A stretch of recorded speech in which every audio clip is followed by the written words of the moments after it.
Hi viewers, welcome to our channel. Present మనతో పాటు దాము బాలాజీ గారు సీనియర్ జర్నలిస్ట్ ఉన్నారు. వారితో ఒకసారి మాట్లాడదాం. నమస్కారం సార్. నమస్తే. సార్, రఘురామకృష్ణరాజు కస్టోడియల్ టార్చర్ కేసులో ఇప్పుడు ఒక కీలక పరిణామం చోటు చేసుకుంది. సునీల్ నాయక్ ని అరెస్ట్ చేసుకోవచ్చు అని చెప్పేసి కోర్టు ఇప్పుడు పర్మిషన్ ఇచ్చింది. సో అరెస్ట్ చేసే అవకాశాలు ఇప్పుడు ఉన్నాయా? ఎప్పుడు అరెస్ట్ చేసే అవకాశం ఉంది? అండ్ ఇంకోటి ఏంటంటే సార్, ఇక్కడ రఘురామకృష్ణరాజు మీద కూడా ఒక కేసు ఉంది. సో బ్యాంకులకు డబ్బులు ఎగ్గొట్టాడని చెప్పేసి. సో దానిపైన కూడా ఇప్పుడు ఇతని మెడకు చుట్టుకోబోతుంది, రఘురామకృష్ణరాజు మెడకు అని చెప్పేసి కూడా చెప్తూ ఉన్నారు. సో దెబ్బకు దెబ్బ అన్నట్టుగా మారిపోయింది. సో ఏం జరుగుతుంది సార్ ఈ ఇష్యూ?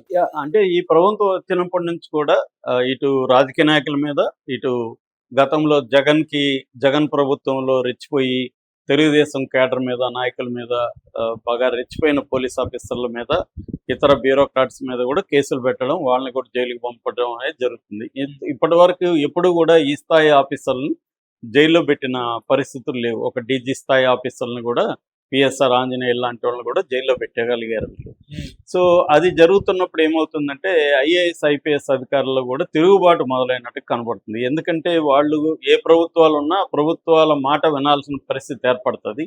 కొంతమంది వినాల్సిన అవసరం లేదు, కొట్లాడదాం ఎదురుగా అనుకునే వాళ్ళు ఉండొచ్చు. కానీ కొంతమంది ఏంటంటే వాళ్ళు కూడా పర్సనల్గా తీసుకొని బాగా రెచ్చిపోతుంటారు. అది ప్రభుత్వాలు మారినప్పుడు వాళ్ళకి ఇబ్బందులు వస్తుంటాయి.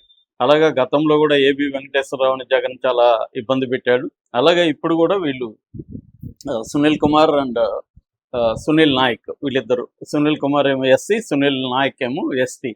సో ఇప్పుడు వాళ్ళిద్దరూ ఆ కులం కార్డు లేకపోతే ట్రైబల్ కార్డు వాళ్ళిద్దరు కూడా బయటకు తీశారు. ఎందుకంటే రాజకీయాల్లో ఏ కార్డు ఉపయోగపడితే ఆ కార్డు తీస్తారు. దాంట్లో ఏమి అందరూ చేసే పని ఇది. బీసీ కార్డు కానీ, ఎస్సీ కార్డు కానీ, మహిళా కార్డులు కానీ, అంటే విక్టిమ్ కార్డు అంటారు దాన్ని. విక్టిమ్ కార్డులు అనేవి యూజ్ చేస్తారు.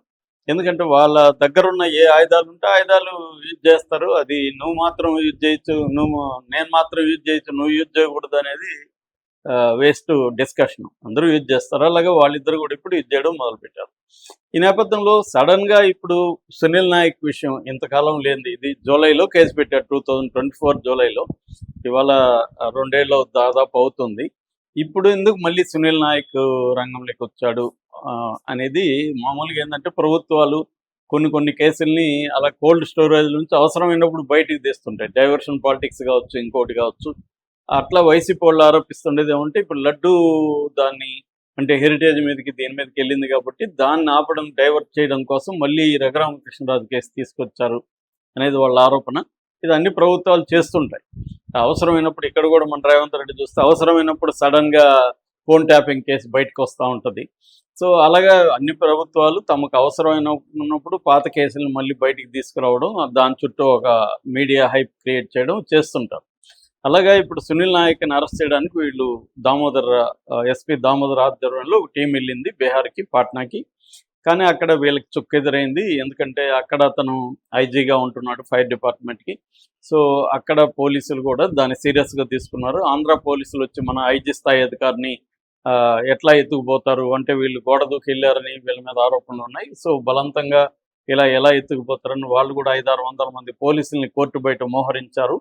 డీజీపీ కూడా దాన్ని ఖండించాడు. సో వాళ్ళ ఇలా తీసుకుపోవడాన్ని అక్కడ కోర్టు కూడా, మ్యాజిస్ట్రేట్ కోర్టు ఎలాగా వస్తారు, మీ దగ్గర వారెంట్ ఉందా, కోర్టు వారెంట్ ఇచ్చిందా, ఎఫ్ఐఆర్లో ఇతని పేరు ఉందా, తర్వాత కేసు డైరీ అప్డేట్ చేశారా, ఇలాంటివన్నీ లీగల్ పాయింట్స్ అడిగింది. ఆ లీగల్ పాయింట్స్ వీళ్ళు అప్పటికీ సుప్రీంకోర్టు జడ్జిమెంట్లు చెప్పారు కానీ కోర్టు కన్విన్స్ కాలేదు. 1 మంత్ వరకే తన మీద చర్యలు తీసుకోకూడదని చెప్పారు. దాన్ని వీళ్ళు కూడా ప్రిస్టేజియస్గా తీసుకున్నారు. తీసుకొని అక్కడే దామోదర్ ఉండిపోయాడని చెప్తున్నారు. ఇక్కడ మళ్ళీ ఇక్కడ కదలిక వచ్చింది.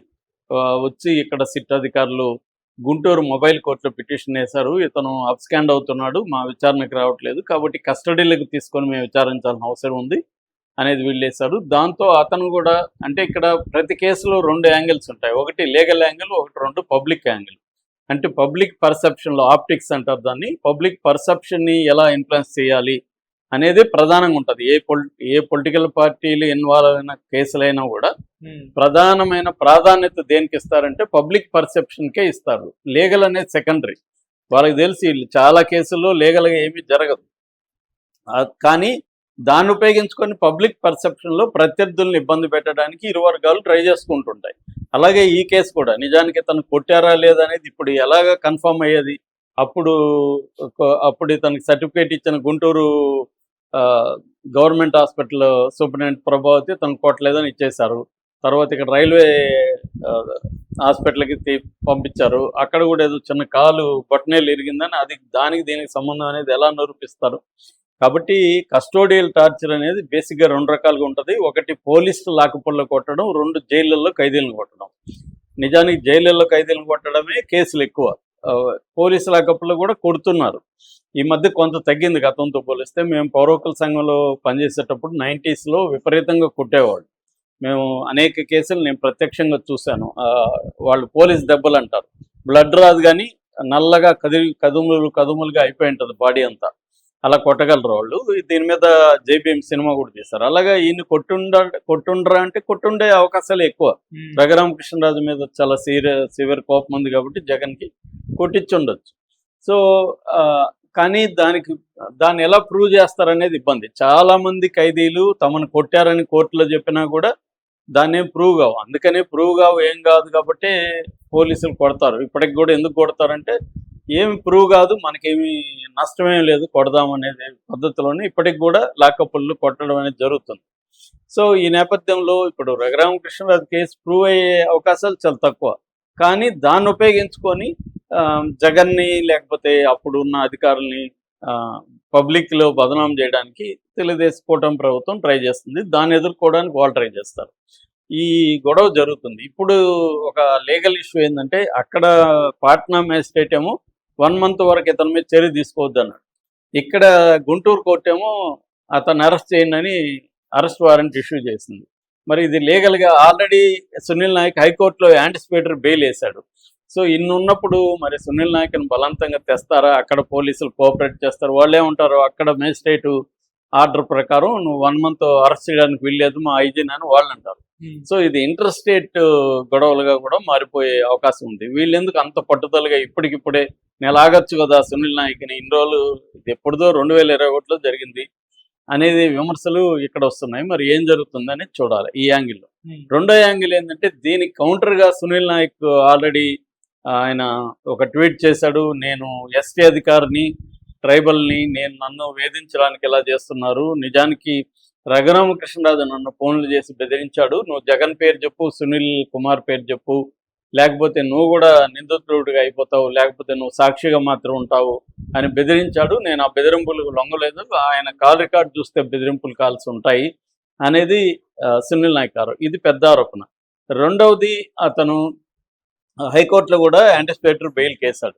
ఈ 2 సునీల్ నాయక్ చేస్తే సునీల్ కుమార్కి మీద ఏం చేశారంటే సస్పెన్షన్ పెట్టారు. ఆయన రిటైర్డ్ అయ్యే వరకు లేదా ఈ కేసు ఎండ్ అయ్యే వరకు సస్పెన్షన్లోనే ఉంటాడనేది చెప్పేశారు. సో ఇప్పుడు ఆయన ఇది కూడా వేధింపులు అనేది ఆయన మాట్లాడుతున్నది. ఎందుకంటే గతంలో ఏబి వెంకటేశ్వరరావుని జగన్ ఎలా వేధించాడు, దీంట్లో కూడా ఆయన మీద ఆరోపణలే కానీ ఆయన కేసు ఏం ప్రూవ్ అయినట్టు కాదు కదా. మరి సస్పెండ్ ఎందుకు చేస్తున్నారు? ఇదే వ్యవహారం అందరి విషయంలో చేస్తున్నారా?